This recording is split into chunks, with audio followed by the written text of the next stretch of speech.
Itong tatlong taon, ng 19 Congress, walang ganyang klaseng magnitude ng insertion and diversion sa kasaysayan ng Kongreso.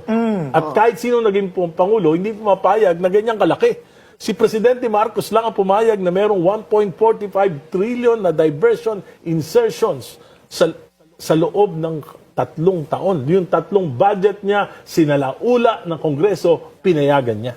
Yun ang problema. Yun ang tanong ko kay Presidente na hanggang ngayon, hindi sinasagot ni Presidente. Ayan yung tanong ni Congressman Erese, di ba? Hanggang ngayon, hindi pa sinasagot ng Presidente. O, kayong mga BBM vlogger, mga trolls, baka pwede niyong sagutin. Kasi dyan naman kayo binabayaran, di ba? Sagutin nyo ng puro kasinungalingan. Kasi dyan kayo magaling.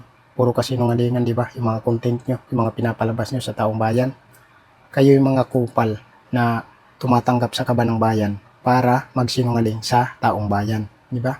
Biruin mo, 3 years, 1.45 trillion yung ninakaw ng amo yung bangag, di ba? Tapos, ang pinaparatangan nyo yung mga Duterte. Samantala, kahit sa Cabral Files, walang pangalan ni sino mang Duterte doon, di ba? Walang kinukulimbat, walang ginagasta ng kung ano-anong mga luho, walang ninanakaw, walang korupsyon ang mga Duterte. Ang Marcos at mga kalyado niya ang tunay ng mga kawatan.